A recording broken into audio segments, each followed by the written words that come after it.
from PRX. Friends beyond the binary, ladies and gentlemen, boys and girls, it's time for the podcaster who's here to take your mind off of stuff, keep you company, to be barely entertaining and barely listened to. It's a strange thing. I'm here to be your friend in the deep, dark night, to be a service to you in a mildly distracting way. And it's a different show. I'm glad you're here if it's your first time here. It's still a different show. If you're a regular listener, you're like, oh boy, is it? Every show's a little bit different. And that's not an understatement. I've talked about meanderwear in underoos before, but I've never used the word understatement and thought of underoos or underwear before, but now I am. I don't know why. Just wearing a pair of understatements, it does sound like that, though. It sounds like a classy kind of, like underoos for classy people. Underneath my suit, I wear something understated. Understatement. That could be a thing. I mean, really, that's the ad right there. Some people say, how do you look so comfortable and elegant at the same time? And I'd say, understatement. And they'd say, what do you mean? I'd say that's an understatement. But I would be pointing my thumbs at me if this was an audio only. And that's why I wear understatement. The undergarments that are just right. Make a statement with understatement. Understatement is something that charges you for something that doesn't exist. Understatement is nothing, but we charge $29.99, but we only sell it in packages of 30, one for every day of the month. Understatement. Only license for business and Scooter's Imagination. All statements could be considered imaginary. Understatement. Get yours today from not like the finest retailer in the world, the finest imaginary retail. Well, I imagine that I could have. So anyway, if you're here, that's never happened before. I mean, I'm not trying to brag, but it wasn't until halfway through the advertisement I realized, wait, if it's understatement, we don't have to, it's like the emperor's clothes. We could just sell you something that doesn't even exist. But you'd say, this feels great. When I'm wearing nothing. When I'm wearing something, but I'm also wearing nothing. That's an understatement. So hopefully this is mildly amusing. If it's not, I have a website set up, sleepwithmepodcast.com/no thank you. That you could check out. But the show does take some getting used to. What we got coming up is support. So paying for the podcast is optional. There's a lot of people that benefit from this ad-supported, listener-supported version of the show and are so thankful for everybody that supports the sponsors or supports the show directly, because I hear from them. And that's the honest truth. And it's one of the reasons I'm so dedicated to this podcast is the people I hear from that has a positive impact on their lives. So thank you for that. It's a strange thing to have positive impact. Like I can say that in all seriousness, but also say somehow me making up fake invisible underwear is what, I mean, who would have thought? But apparently. So anyway, I'm glad you're here.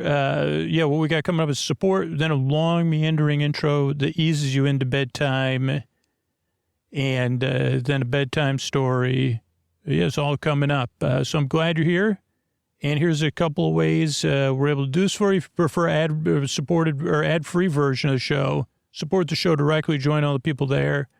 And you won't hear me say thanks for supporting the show directly. But I'm thanking you. But you'll hear it ahead of time, I guess. Here's a couple of ways we're able to do this for you for free twice a week.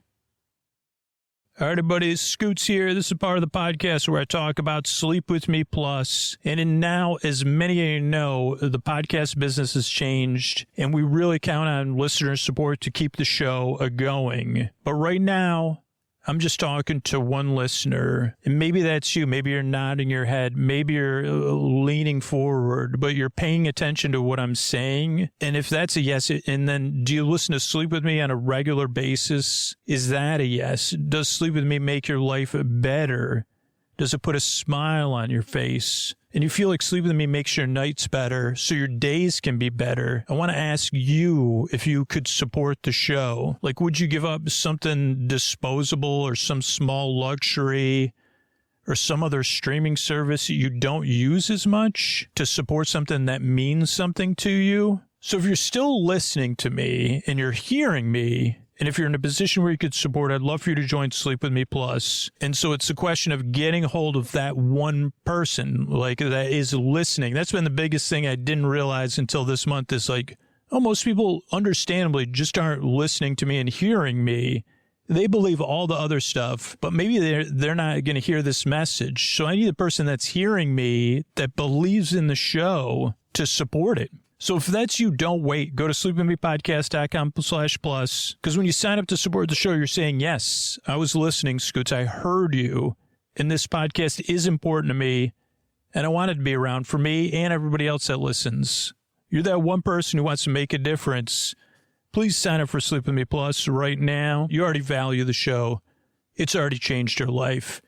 I just got to get through to you. So thanks so much. Oh, Mystery Bard, a lot of people help out on the show. Who are they? Chris Posty Poster Son sounds like an earful. Wrote the theme song. Edits episodes too. Carl W. the Legend. Also edits episodes. Ashley, Kenny, Scotty, Jennifer. Runner. Eric and the team at Astound are on the website. I am the Mystery Bard. I do the lullabies, yeah. I do commissions at jonathanmann.net. I'll write a song for you. Any reason at all. You can tell me the story and I'll make it personal. You see the kindness shine straight on through when the listeners form their own Facebook group. Keith, Stacy, Sarah, Julie, and Jennifer. These are your moderators. Get support dear Scooter on Patreon. Buy the merch and support the sponsors. You can find anything you want at sleepwithmepodcast.com. And we're so proud that we could dance. Rusty Biscuit, Lois, Hannah like banana. Leah does the transcripts. Thanks, Mystery Bard. Remember, you could also get access to Sleep With Me Plus by referring people to free podcasts. You sign up for our referral program at sleepwithmepodcast.com/refer. REFER, sleepwithmepodcast.com/refer. You get a unique link. You share that on a regular basis. And then you get rewarded with months of Sleep With Me Plus. What do you say we slow it down and get on with the show? Hey, are you up all night tossing, turning, mind racing, trouble, getting to sleep, trouble, staying asleep? Well, welcome. This is Sleep With Me, the podcast that puts you to sleep. We do it the bedtime story. All you need to do is get in bed, turn out the lights, and press play. Turn out the lights and press play.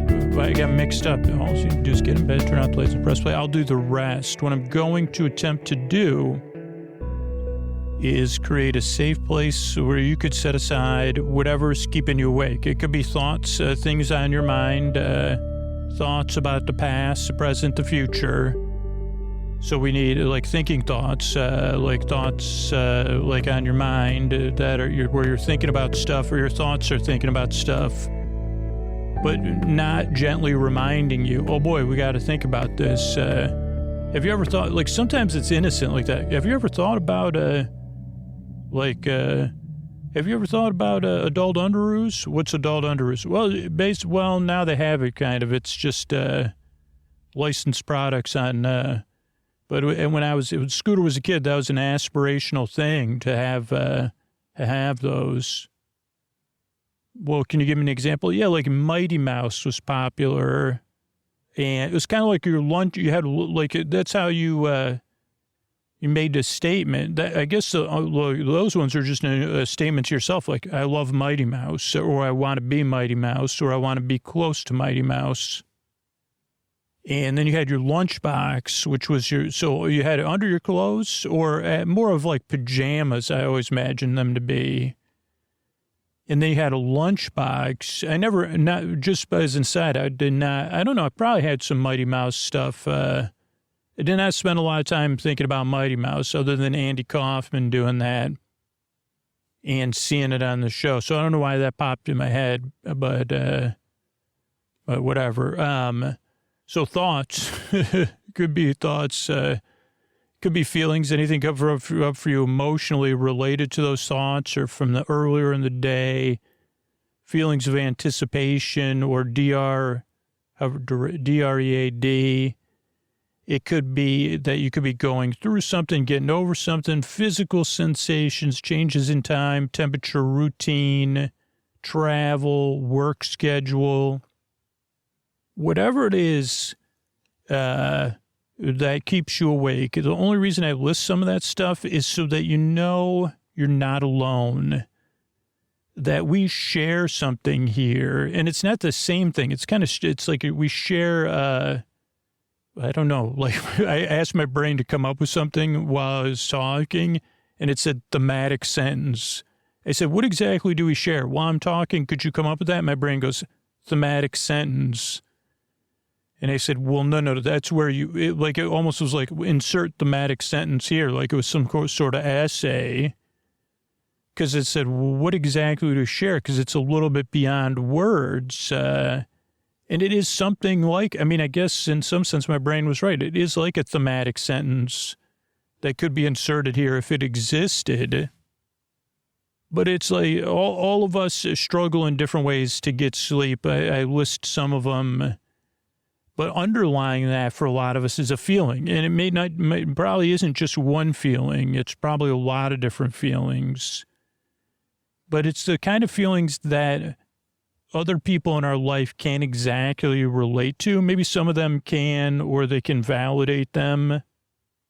But a lot of people don't, and it's unintentional, but they just say, why don't you try harder? Why don't you stop thinking? Why don't you, why are you paying attention? Why don't you, have you tried doing this? And they say, yeah, I've tried that 1,000 times. Have you, I always use this one, but I swear people say, have you tried, are your eyes closed when you're trying to go to sleep? Oh, then you're doing it. And then you say, whatever you answer, by the way, if someone asks you if your eyes are closed while they're getting to sleep, no matter how charismatic they are, or they're your like idol, it's probably time to just change the subject and move on, because there's not a right answer to that. That's like, this is not about any particular belief system. Every time I get into a hot tub at a hotel, someone decides, that's like, it seems like for most of the world, like in the U.S., not most of the world, honestly, they're like with adults, where like you're in the hot tub and your kid is playing in the pool and you're in the hot tub where you can see them. I'm not even kidding, like 90% of the time, or even when my daughter hasn't been there, like I've been visiting my parents, it's like you sitting there. It's mostly dudes, I will say. They say, this is a great time to talk about our belief systems here.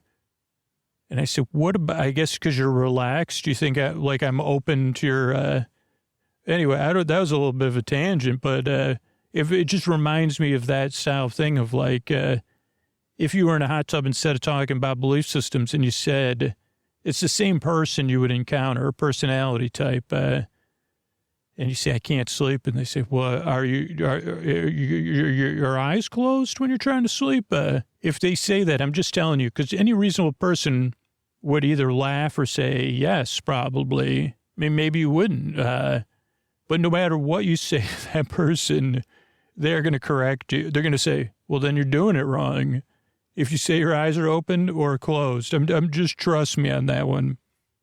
Probably because that presence lives eternally and internally within me. You say, well, are your eyes closed when you go to bed? It's just better off leaving it. Did you hear that blank? Usually I try not to leave too much dead air in the podcast, but that's the best thing. You say, oh, you know what? I got to get out of the hot tub. I just realized I might have a personal policy never to get in hot tubs, but I always forget about it. And they say, oh, why? Well, I mean, come on, there's not enough chlorine on Earth for this, but I always forget that. And also, like, just seems like an opportune time I'm already socially awkward. I don't need, but yeah, no, my eyes are, oh, well, you're doing it wrong. So I don't know if you've had something like that experience, but if you have, this podcast is like a lot of us have that listen to the show. And sorry about that. I don't know what that tangent was quite interesting. But once I got that person in my mind who really is out there, you say, oh, are you in bed when you're trying to go to sleep? That's another one. You just say, anyway, I got to get out of here. Because if they ask a question like that, it's always so reasonable. Oh, so are you in bed when you're trying to sleep? And you say, like another one, just to finalize this archetype, because this is the number one question they like to ask. If you're a student or if you're anything, they either say, what are you studying? Or what do you do for a living? Or what do you want to do? Don't answer those questions either, because it'll be the same thing. Your life, you're doing it wrong. So, and I think that exists in all of us, and that's what we're trying to get away from at bedtime. For some reason, I'm feeling a gravitational pull from that because it's so internalized for me, I guess, and it really has free reign at bedtime, even if it's not that voice.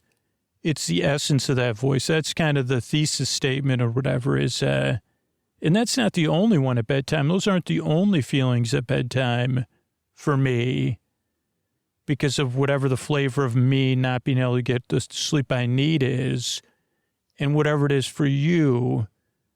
This is a place where people know how you feel. I mean, I guess that's really what it is. And instead of being that person that has no interest in how you feel, there are people listening right now around the world who do care how you feel, who do understand how you feel, who do want to validate how you feel, who do want to have compassion and empathy for how you feel at bedtime or how you feel about sleep or whatever it is that you've been dealing with for a short time or a long time or a mid-time with sleep. The listeners of Sleep With Me, they think about you because there's enough people listening. So there is somebody that says, I know what that's like for sure.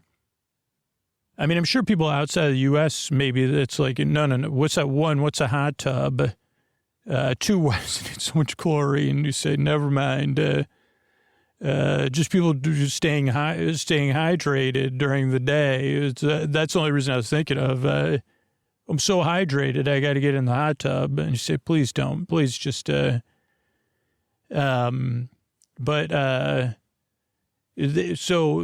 I don't know. That's just important for me to point out is like the people here are holding a space for you, and they hope this podcast can help you out like it helps them out. Because you deserve a good night's sleep. You deserve a place you can get some rest. The rest you need so your life is more manageable. The way it works is I send my voice across the deep, dark night. I use lulling, soothing, creaky dulcet tones, pointless meanders, and superfluous tangents. So I go off topic. I get mixed up. I forget what I was talking about. Then I repeat myself. I use filler words. I get multiple things I've gone off topic about already. And it kind of feels like the show is never going anywhere or never getting started. And that's intentional. And it's part of the show. And so this is a podcast you just kind of listen to, almost like noise on in the other room. It's a podcast you're going to be skeptical about or doubtful about, or it'll take you some getting used to. For some people, it doesn't. But for most people, it's like, what is this show? I mean, I just got a few more emails from people that listened once, said, well, boy, I don't like this podcast. Then years later, listened again and said, oh, wait a second. Now I get that what I like, that the show did never make any sense. I just didn't realize that because I was waiting for it to make sense. So just give it a few tries. You got nothing to lose, really, and I have a website set up. So if you already loathe me, or if this is your third time listening, you're like, never again, sleepwithmepodcast.com/no thank you. All it is referrals to other podcasts, and sleepy stuff. So this podcast you kind of just barely listen to. It takes some getting used to. Also, been making the show about 11 years, but like the idea of adult bedtime stories wasn't a thing back then. And I don't know if this is the first sleep podcast or whatever, but this show isn't even here to put you to sleep. It's here to keep you company while you fall asleep, to be your friend in the deep dark night. There's no pressure to fall asleep with this show. There's a reason the shows are over an hour, so you don't have to worry about falling asleep. And there's people who are listening who need a break during the day, or who can't sleep at all, or who just woke up in the middle of the night or whatever, and they need a friendly voice to listen to, or they're having a real rough night and they need a friendly voice. So I'm here to the very end, whether you're awake or asleep, because my job is not to put you to sleep. It's to be your friend, your boar friend, your boar bay, your boar sib, your boar bud, your neighbor, your boar bee, your boar burr, your boars, your boar bestie forever, your borbra, whatever you're comfortable with. I'm here to be your friend in the deep dark night and distract you. Just like if you're going to call somebody and you're like, just talk to me about nothing for a while. I'm not going to listen. I'm going to kind of listen to you.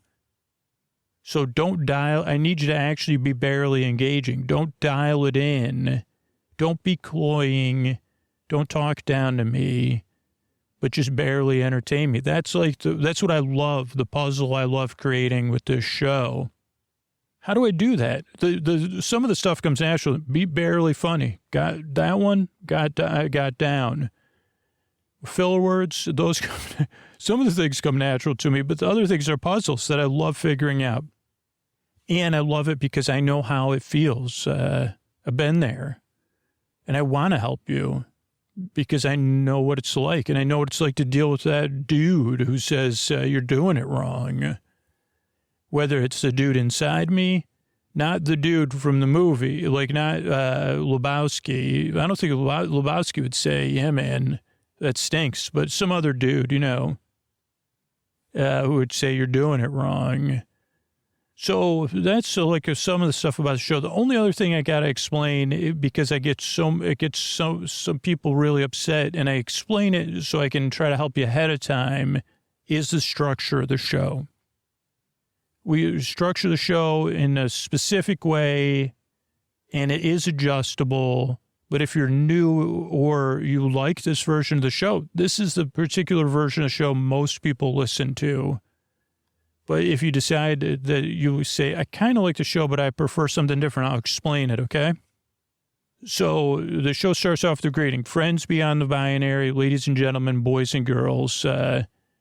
And I kind of introduce the general style of the show, but it's also so you feel seen and welcomed in, and you say, hey, I might check that podcast out. I wanted to feel seen. And okay, so that's the greeting. Then there's support, whatever version of the show is, it's support. So either you support the show directly, or there's sponsors and listeners who support the sponsors. And that's so most people would prefer this version of the show that they don't have to pay for, and they're more than willing to listen to the sponsors in exchange for that.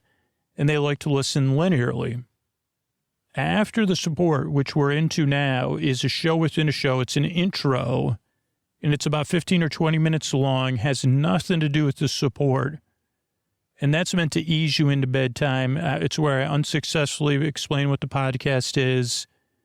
I follow a similar structure, but every intro is different because for me, what keeps me awake, it can easily detect anything that's repetitive, right? It can pick it out. That bird just tweeted 5 minutes. That thunder and rain is, it's not, it was the same 5 minutes ago or whatever it is. It just gets focused on that stuff. So the idea of Sleep With Me and the intro Sleep With Me is that, it's familiar, but it also has some newness and freshness and a lot of strangeness. And that's why the intro goes on and on and on, because for most people, they're not falling asleep during the intro. They're getting ready for bed or unwinding or getting comfortable or doing a chill activity. Now, if you decide you prefer a show without the intros, we got that. Bedtime Stories from Sleep With Me. It's in your podcast app of choice. But most people and most studies show having a way to ease into bedtime works for most people. Then there'll be support. Then there'll be a bedtime story about 40, 50 minutes long. And that's the structure of the show. That's why I make the show.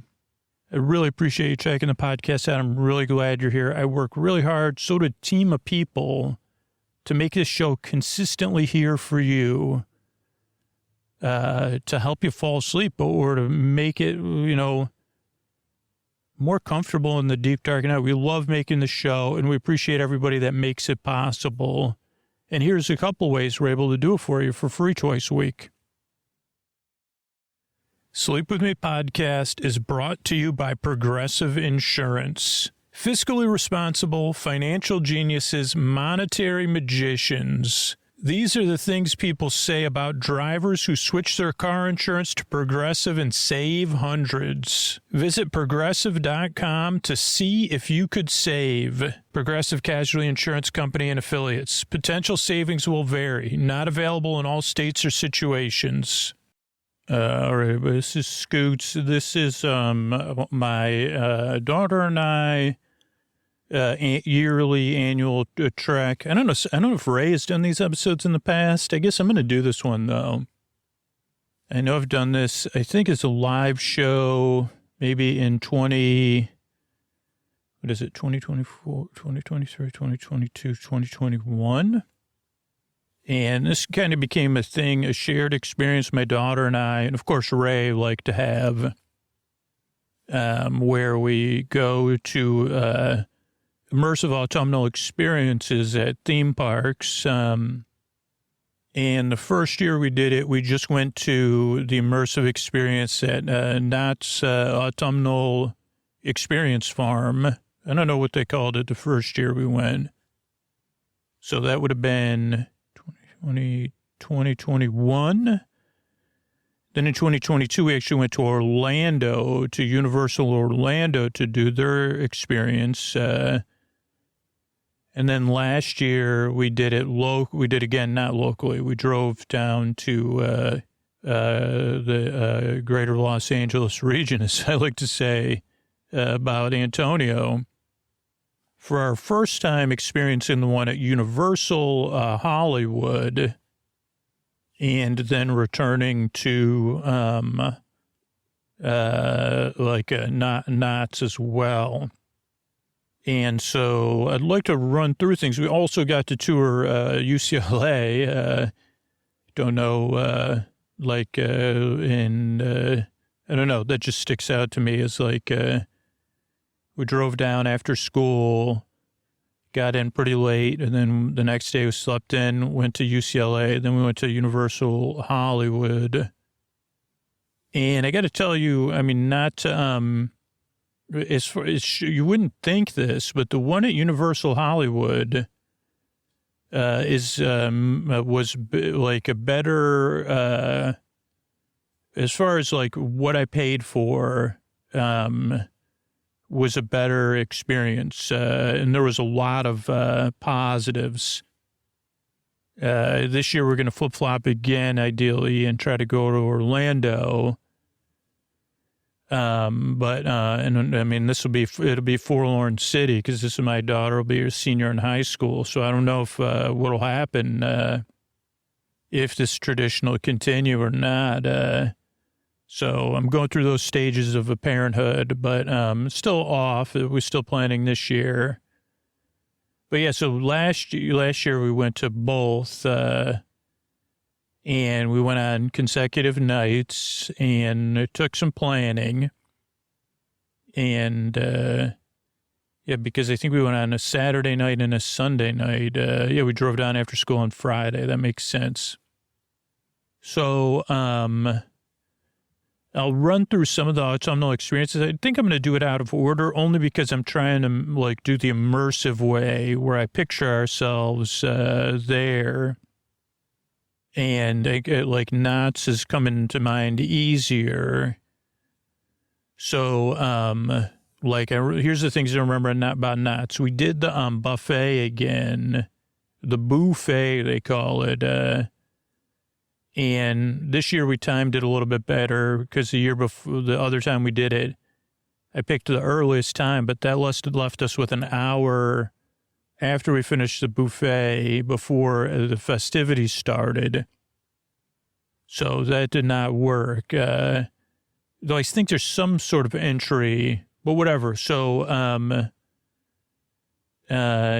so then I wonder how accurate my memory even is. But we did the buffet again. It was not quite the same as the year before or 2 years before, but we still enjoyed it. You get a cup of unlimited soda. So Ray would love to give me a hard time about that. And there's good desserts. So those are the things I remember. We ate, we met some of the characters. It was busy, but usually this is like when I'm not at my best because I'm anticipating, I'm wanting to maximize time. And I've gone from like the logistics, long-term logistics planning to implementation of logistics. Even though the way we do it, there's not really it's not, none of this is necessary. But I think what we did was like after that, we really didn't go on any rides. Or no, we did. I think we tried to go on the wooden roller coaster. We did. I think we went on it twice. I'm pretty sure now that I'm remembering. I think we did. It's a really good one. And it's called Riding Casper, or Casper Carries You. And that's the name of it all year long, not just during this time. Also, I remember parking. I mean, that's not a big highlight, but we parked a different parking lot this year, a little bit closer. I don't know if that's just the timing or the night of the week, but those parking lots after the event's over are there's a lot of people having a wild time, you know what I'm saying? So, okay, so I remember, there's like a couple logistical things about the layout there. Like there's four houses of Autumnal Joy near the Casper Carry coaster. And so this is only the second year we did it, but that's again the thing. It's like maybe those get open first, or if you go to the buffet, you get to go there early. Or what, but usually our goal is to go do all those twice and then not return to that area. So I think we did that, and there's some repeats. There was working with wax, which is like all about creating wax things for like, it is really cool. I mean, it's a cool one. It's like all about, hey, what are the different wax creations you could create for Autumnal Joy? And there's also, like, of course, they try to create something. So some people, like, when you're doing it, like, they have kids that aren't wax positive or saying wax is whack, wiggity wax is whack. Then there's the Wizard of Wax who says, oh boy, look at all the magic of wax. And then there's like the other W's of wax who they're actually helping melt the wax. They're saying, toil, toil, boil, and bubble. Watch this wax. You'll have fun on the double with Autumnal Joy. And so you go through that and you just get immersed in people. I mean, it's kind of a weird passive thing. Now, this one, they do have an add-on. I think it's called Watch Me Wax, which is kind of weird, but it's where you can make stuff out of wax. I'm pretty sure when I was a Cub Scout, I never made it to Boy Scouts, but I was a Cub Scout. Now, we did not do this, but I remember, so there was like, I don't know how, it's an organized group, and there's like your local Cub Scout, I don't know what they call it, your patch, your Cubs, your Cub group, and then there's like your larger group, then your area, your zones, all that stuff. And I remember there was like a Cub Scout, it wasn't a convention, maybe they call it a Jubilee, some sort of celebration. And it was at the New York State Fairgrounds, not the New York State Fair. New York State Fair is an event held at the New York State Fairgrounds, but this Cub Scout thing was held at the New York State Fairgrounds, which now one of my strongest memories of the New York State Fairgrounds is an episode of Super Doll Season 2 that takes place there, but I barely remember that too. But so you're supposed to like it was interesting. It only comes up because it was it was supposed to be experience. And I also think it's probably competitive, but like you're supposed to allow people to do some sort of activity. And ours, whoever came up with this, pretty decent. It wasn't, I think all in all, it was a cool idea, which was sand arts, which is taking a glass, some sort of glass thing, receptacle, ideally with a cork, that can be corked for classiness purposes. And then you take different pieces, different bags of sand. I don't know how or maybe you have scoops in a funnel, and you fill like your glass thing with like different brightly colored sands. Now, this was one of those things, at least with ours, was very enabling. I think we did a little bit of the work, but most of it was adults doing it. But so there was this other group, and it was such a line. I didn't even get to do it. Some of the other kids did, but you would make a wax version of your hand.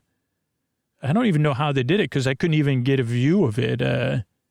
But people came back with like a hollow. I guess I'm like, how did they do that? Like, maybe it was only one half. I still don't understand it because, like, how would you get your hand back out, right? Obviously, that's what I'm thinking. And I don't know the answer to that. I'm sure somebody shows you how to do it on YouTube now. But yeah, people came back with like wax hand, like a hollow version of their hand made of wax. And that was cool. Like, I was like, I assume they won, but I'm not positive. But if I was giving out the blue ribbon or whatever, the bad cub, you make this cub happy. That's what I would have given it to. So maybe that person was the one who made this House of Autumnal Joy, because it was just it wasn't just hollow wax, right? It was shaping wax, filling molds with wax, kids that didn't like wax, other soothing activities with wax that really fit into Sleep With Me thing, which now is like a popular style of video, has probably been for 10 years. But, pinching wax, shaving wax, using wax on a cheese grater, like different wax-based wax and relax. Maybe if I had a store, that could be, maybe that could be a video. I'd do wax and relax. I guess I'm probably not the person that should be around wax, mostly because it'll get everywhere. I'm just, it'll be on my clothes, be on, like, I rent an apartment, so it'll be on stuff in the apartment. And then I'll also forget about it. And I'll say, oh, that was my wax phase. I thought I was going to be a wax. I thought there was something called a waxsmith, because I went on, why would you think? Well, there was a character in the working with wax exhibit at Knott's Autumnal Joy Farm where they were, doing that, yeah. So, yeah. So that was one house. Another house there is called Under the Sea. I'm pretty sure that was there this year. Maybe it was so good. No, I'm pretty sure, because I think one or two of these, it was the last year, maybe Under the Sea. Now, Under the Sea had two different things. It had a steampunk flavor, so it was like a steampunk idea, kind of influenced, obviously, by the big movie Under the Sea with, who was that? I don't know, that bird that talked about sporks. Of course, Ariel, I know, and Ursula and all them. But they couldn't do that because I don't have the rights to that or right down the street. But I guess they could still call it Under the Sea in my imagination. But in this case, it was imagining a future, or maybe a past utopia where Victorian steampunk people travel under the sea, meet people under the sea, merpeople. And, oh, yeah, this is definitely there because one of the best scenes I'll talk about, and I probably talked about it 2 years ago, but so that's where, these steampunk humans who love, things with brass, things powered by steam, things run by, they've sworn off the digital era, or they never needed it if it was alternative timeline. I never paused long enough. I guess it was definitely alternative timeline or imaginary one. But yeah, so basically, idealized. We live in an idealized steampunk society.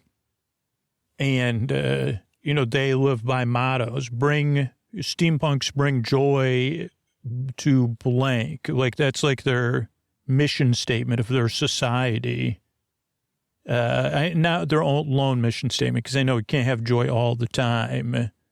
But one of the 5 tenets of steampunkopia, which is an imaginary steampunk society, somewhere deep in my mind that I'm not familiar with. But yeah, so the steampunkopians, they go under the sea. Some of them, not all of them. There's land-based ones, ones in those balloons, and obviously, and they probably get all the glory, because obviously bringing joy to the stars and the clouds, people are going to see that.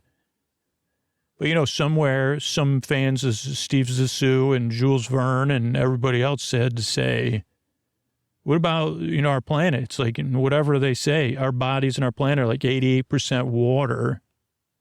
And all these hot shots are, steaming around the earth and the sky.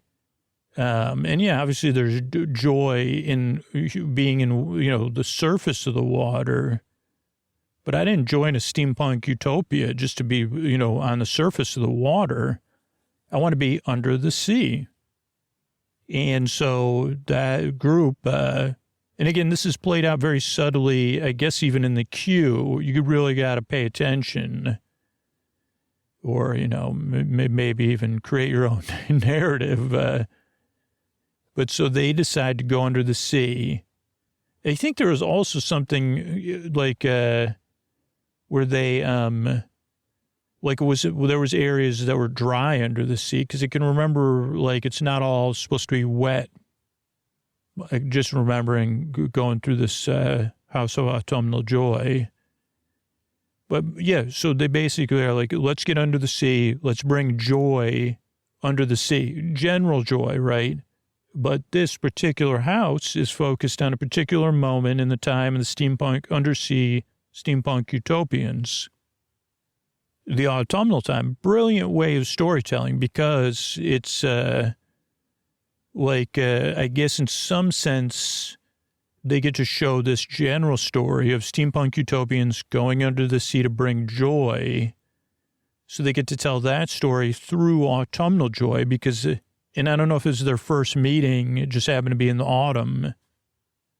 But I mean, even the idea of do you have seasons under here? We need to learn more from you, merfolk, And then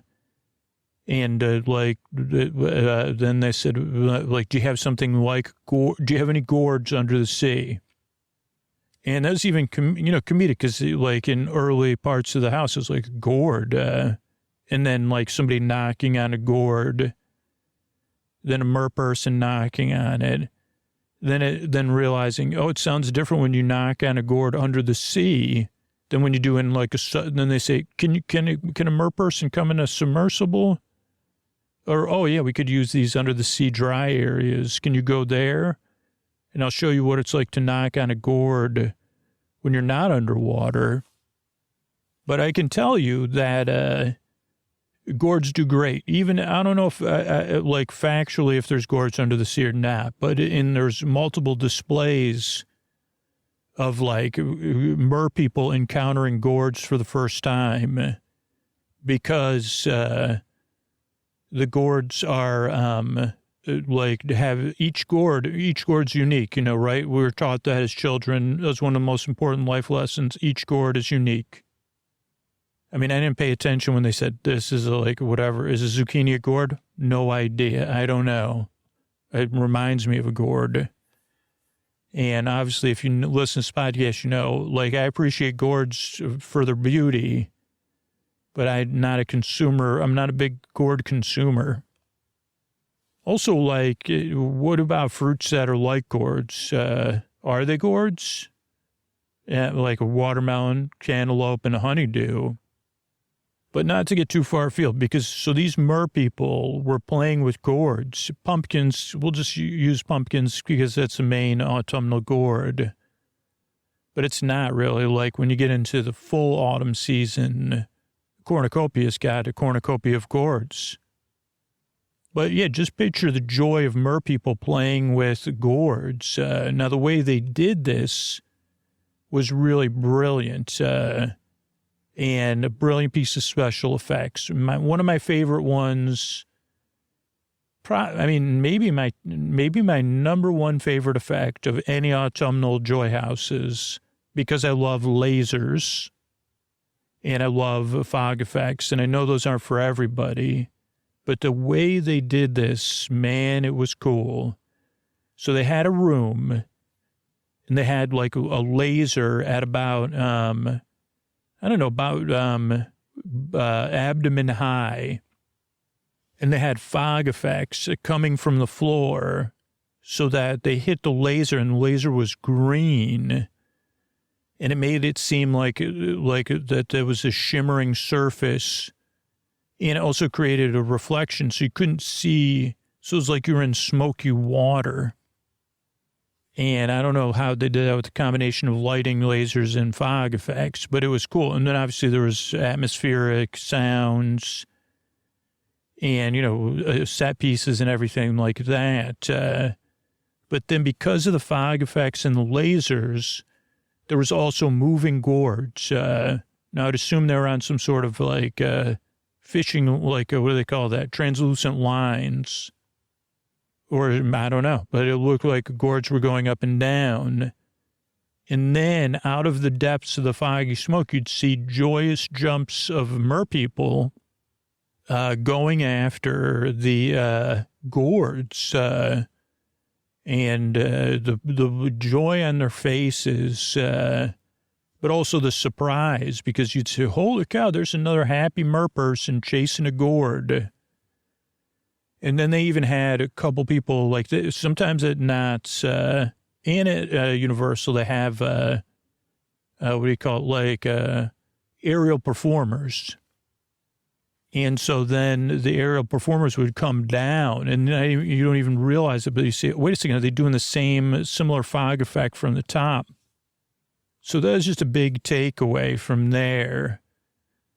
Now, the next two houses, I'm pretty sure, I don't know if one of them was the same, like the year before or 2 years before, one of them was like a reality TV show one. That one was gone, which was a little bit disappointing because the setup, the premise was so good, and it had different paths initially. So I'm not sure the other two right off the top of my head.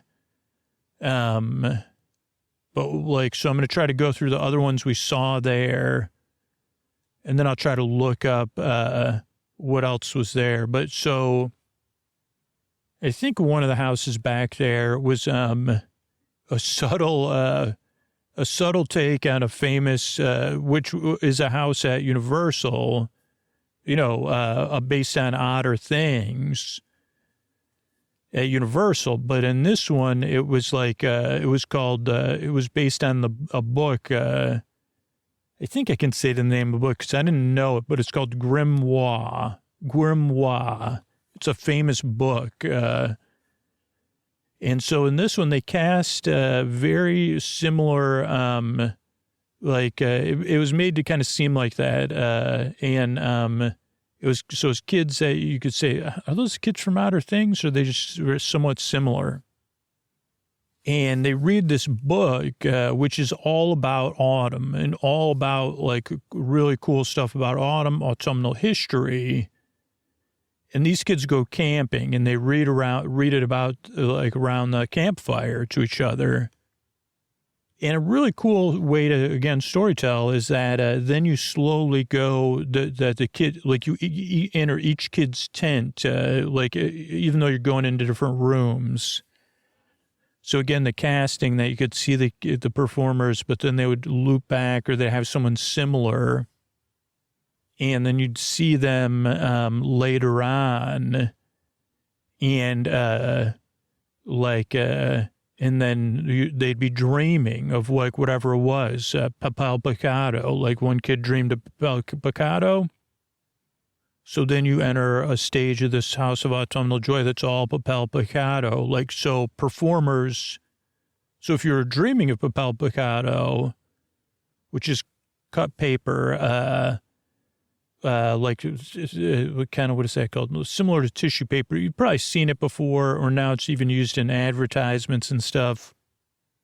But like you're talking giant papel picado, then papel picado performers, which beautifully dancing and flowing papel picado gowns and even like, and then you get to cross through papel picado. And there's even a part, and again, this was an add-on, but you could break through papel. I mean, that's not actually a thing. You're just breaking through paper. And then, like, the other kids dreamed of stuff, like, obviously, like, trick-or-treating. And that was cool. I mean, it was a tough effect, but, like, there was even a room, like, instead of, like, a ball pit, they did it where you entered... And it wasn't real candy, but it was like candy, pieces of plastic that looked like candy, but was like made like hollow, like balls. And like you enter through a room where it gets, where you're going through a ballroom, a room full of balls, but it's fake candy. And they had smellation and stuff like that. And then it got kind of like those scenes I talk about in those early Disney movies like Dumbo or Pinocchio or something, where then the kid's like, too much candy. So then the candy starts talking to you because they think at some point, you're like buried in the candy. I don't know. And then it's like too much, and there's like candy marching. Candy saluting you, that whole thing. I guess we could jump to Universal just here because that contrasts with the actual Otter Things house they had, which was the first one we went to because it was supposed to be one of the busiest ones. And it was really cool. And it was based on the most recent version of Otter Things, Otter Things is obviously a parody, satire of Things That Are Strange. So it's based on Things That Are Strange, the most recent season. Now, the thing about that is like and you enter through, was it the most recent season? Because, because you go to the RV park first. So I don't know if it was. Maybe it was a season before that. I'm not positive anymore. But the thing was that they had all the characters from there. And then the characters would surprise you. And they'd say, hey, hi, hello. And they were like playing hide and seek. So most of the Autumnal Joy surprise came from the characters of that film.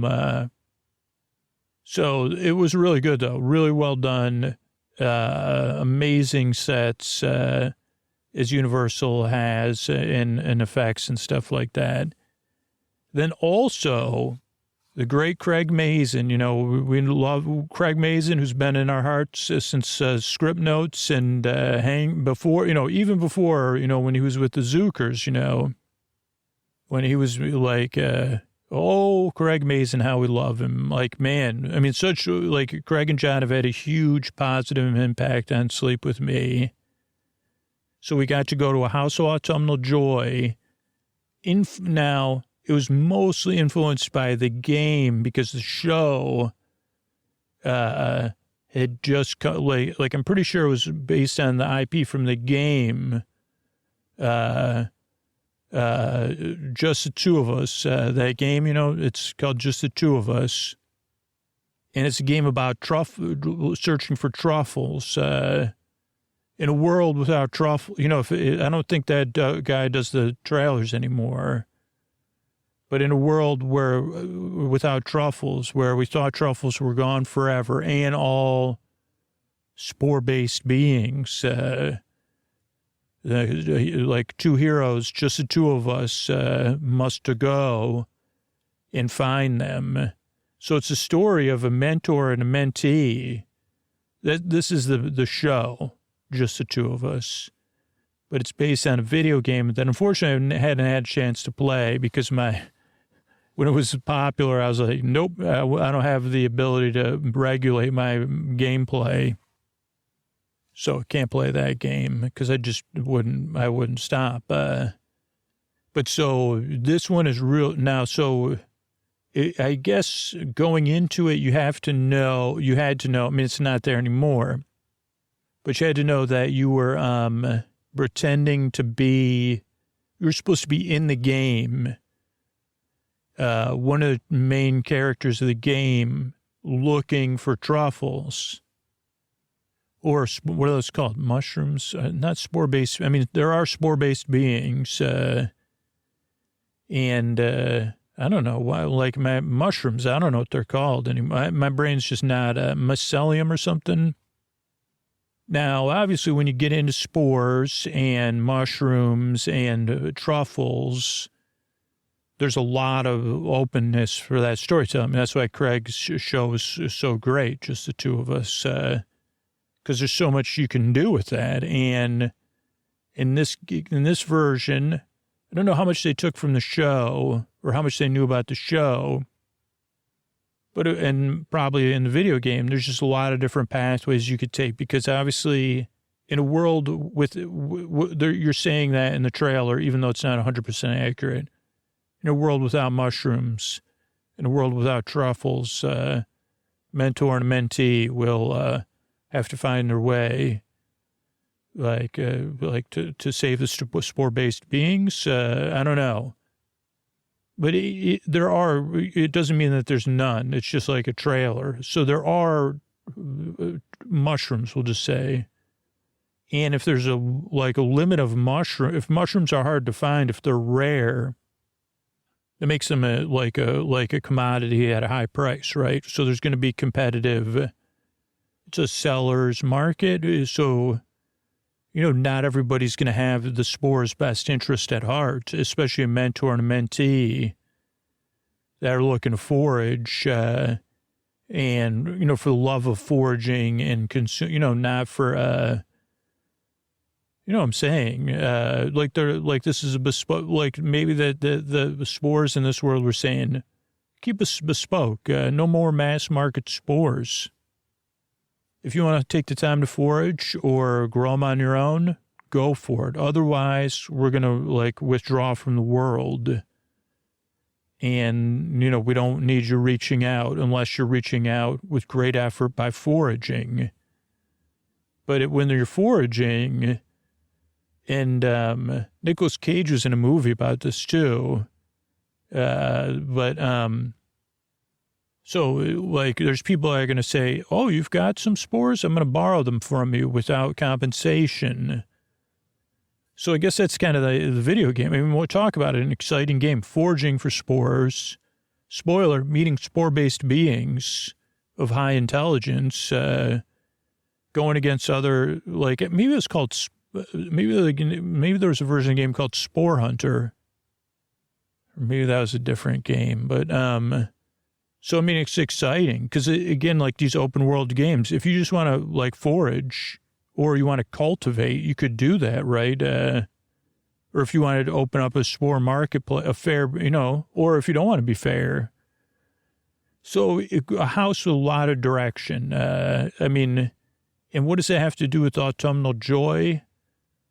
Well, I'll tell you, because if you've never had an oyster mushroom at like in the autumnal season, or like an oyster cracker, I guess they kind of put it in there. Like basically, the mentor and the mentee, it all takes place in the fall. That's like it. And then they love the fall.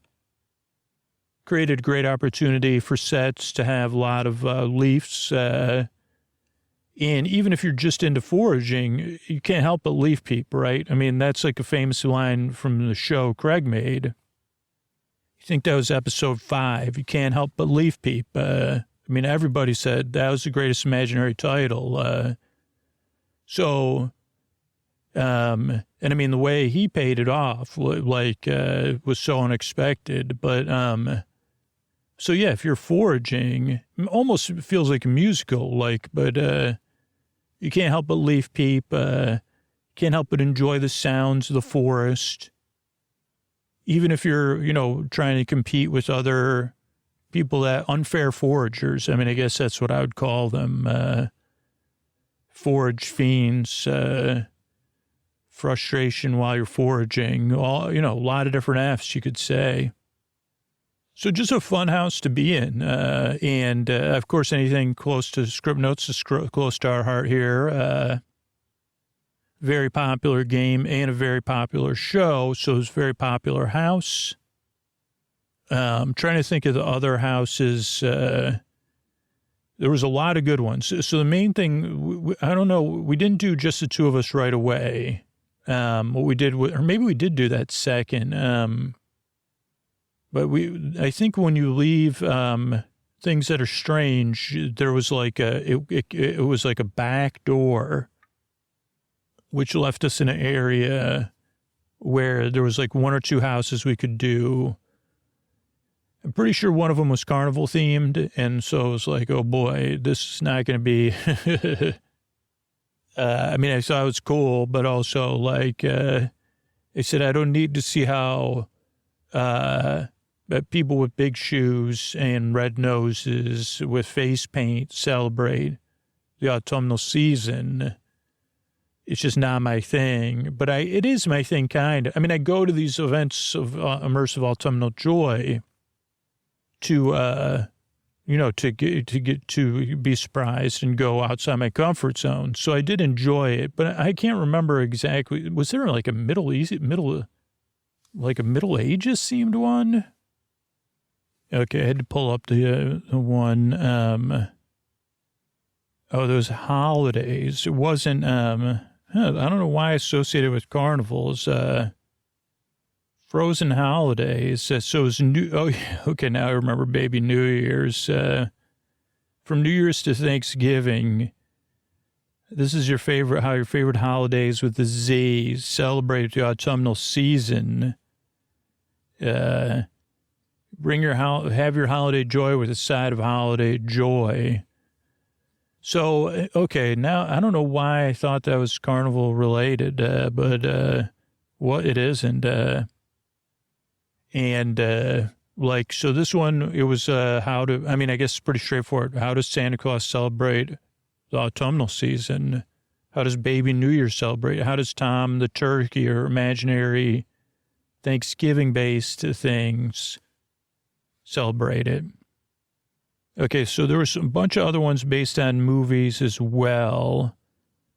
So there was the movie Good Guys, your friend the Chuckster, who's a good guy. That one was super popular, super fun. I think we did it 2 or 3 times in a row. when we were there, or I don't know how we timed that, but it was really cool. And that one was in an area with, like famous, like famous classic for autumnal friends. So that one was like, how does toy Chuckster is like kind of like Cabbage Patch Kids type thing. So in a world where they're like, I guess like again, it's a little bit of a setup, but it's from a movie, Chuckster and the Good Guys. So in the movie, like they're not quite Cabbage Patch Kids; they're more like toddlers. They're the good guys. They become sentient, and then they have to live in our world. Like if suddenly we had a population, you know, not a huge percentage, but it takes place in New York City. Like where suddenly like 0.5% of New York City or New York City's population increased by 0.5%, but it was all sentient toddler-like toys, but they have they're adults. It doesn't, again, this is a movie, introduces this concept, so you go into it expecting this. And maybe some of them live on their own, some of them live with other regular humans. How did they celebrate the autumnal season? And like, what do they do? Like, right? Like, some of them trick or treat, some of them have trick or treaters. Some of them decorate, what would some of them go as humans? Like that kind of thing. There's a party, there's a dance, all that kind of stuff. So there was that one. Oh, yeah. And then there was the classic autumnal figures from classic films. It takes place in Paris. And that one was cool. And even kind of like we're seeing in multiplex, like similar characters, like the person who couldn't be seen, Buddy from Notre Dame, the person at the opera, Dr. J and Mr. H. And I definitely remember enjoying that one, but I don't remember any details about it. Is there any other ones? Oh, yeah. So then there was, this one's must have been there too, because it's in the Parisian Courtyard. Parisian Courtyard. This one was 3 autumnal legends from Latin America. And it shows 3 like not like ones that were only kind of popular. It was cool, and it was similar to one we had seen the year before in because some of it like had like papal picado. I remember like courtyards. I remember like people like 4th of July type stuff. And then the other ones were movies that were about to come out. And one was like, Hey, I'm a Believer, what is that? Was that a Monkey song? But that's like was a comedy. I don't know how well it did, but it was called Hey, I'm a Believer. And it was like one of those, like, it wasn't a mockumentary because it was recast. But it was like basically, by the way, just in case this ever gets made, I'm the one promoting it, right? But it was like that a young person in our era, my daughter's age, becomes a fan of the imaginary band, the Monkees, and the Monkees TV show. And it was kind of like a coming-of-age story where she is a believer in the Monkees so much that she tries to get the Monkees popular again. And, I don't know, I don't want to spoil how the story turns out. And they kind of, again, shoehorned it in to make it set in the autumnal season because there is a part of the movie that takes place because, that's like the opening is like when they flash back before that, but like during the opening, she's Mickey Dolenz and she couldn't get any of her friends to dress up. So like she's kind of forces the adults in her life to go, and even the people that would know who the monkeys were. Like, it's just like a little montage where they're trying to get ready. No one knows that she's Mickey Dolenz or the monkeys, even though I think she has a shirt like in drums or whatever. And they say, oh, look, it's a band. Oh, look, it's like, what are you, Preps or something? Oh, are you the Beatles? Like that kind of stuff. And then the kids are like, she has to go to a dance, of course. So it's mostly those scenes. But she does, in the end, it's like those movies where she overcomes it all and creates, I guess I can spoil it, creates her own version, like the new monkeys. I guess it didn't work because it's just like tried to make itself like viral, like about being viral in viral platforms. And that's always tough to translate unless you have unless you're doing it like 20 years ago. So probably would work better. I guess if I'm going to make it, which won't happen, but if I make it in my imagination, yeah, maybe it takes place in 2002, right? 2003. It's set, yeah, and then it could be more marketed. Then it would work, I think. And then the other one is called Everyone Rises. That was the last one, and that one's about waking up the morning after Halloween.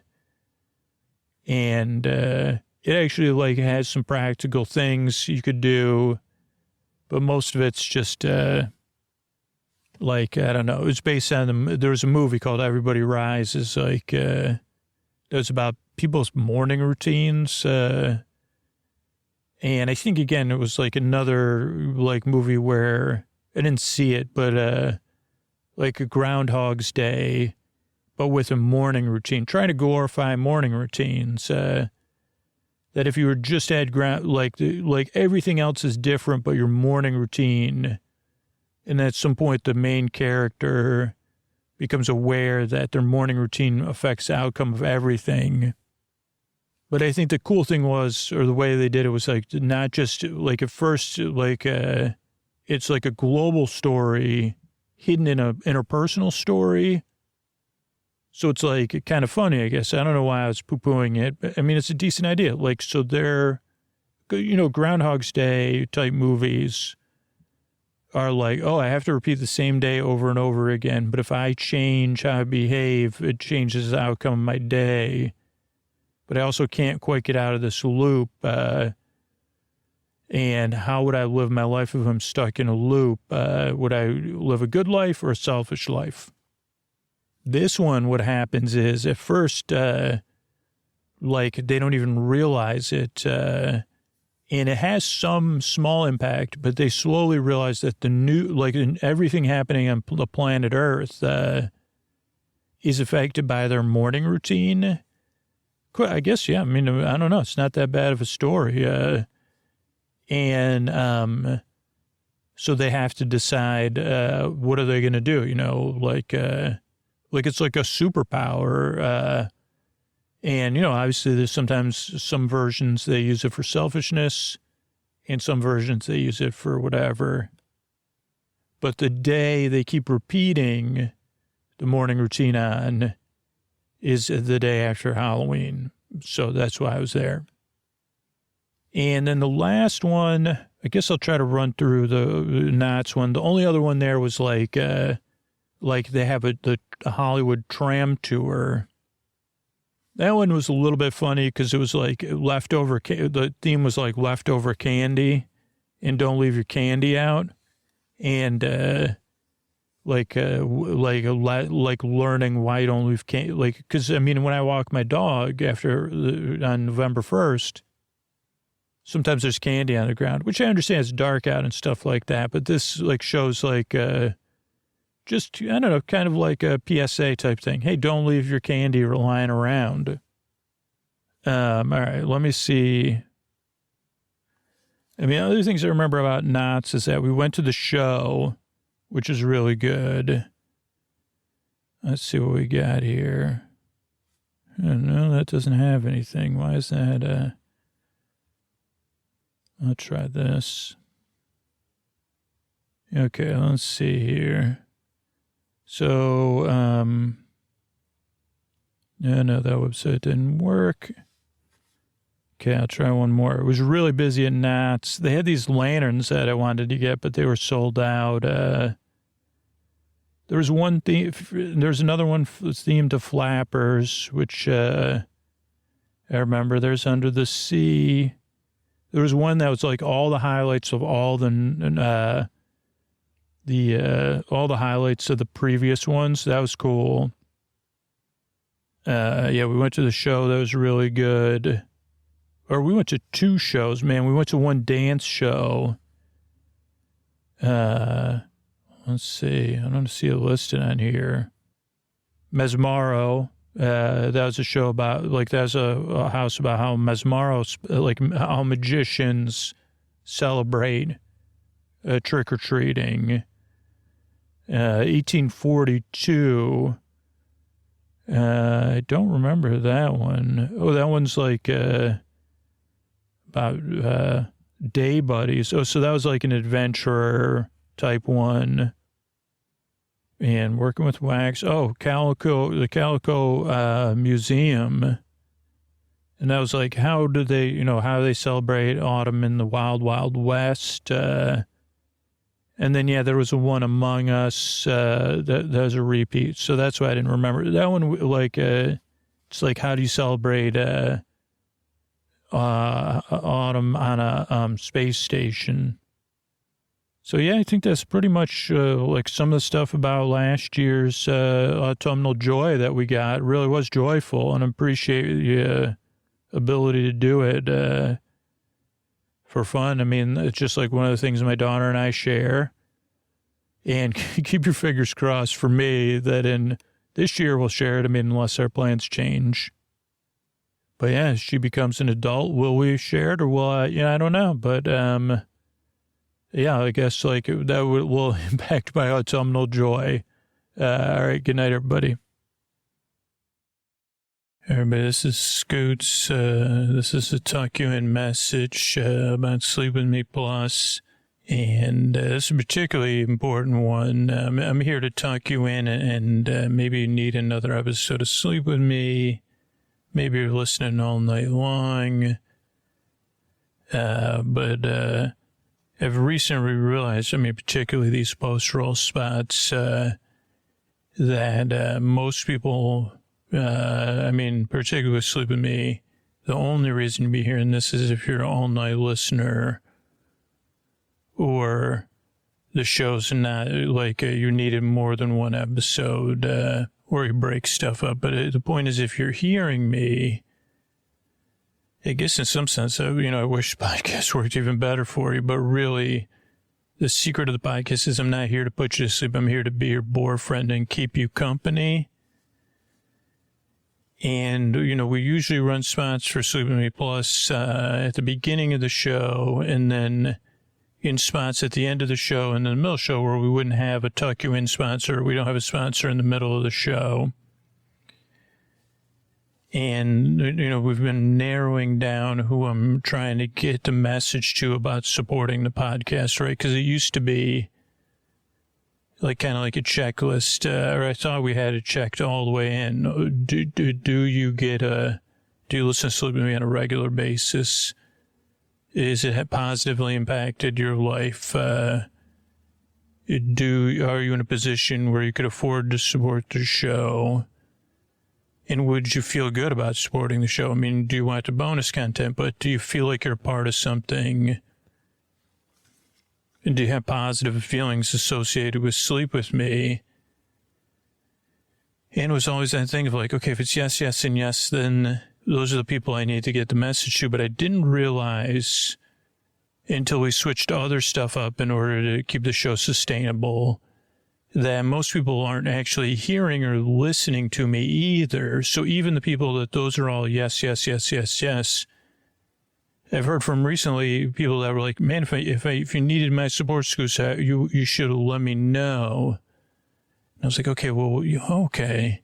I was, but you weren't hearing me because, yeah, you're getting ready for bed, or you're not paying attention, or you're sleeping, or you're drifting off, which is kind of part of the show, but it kind of is entangled in this thing of like still being able to make the show and everything that goes into producing the show.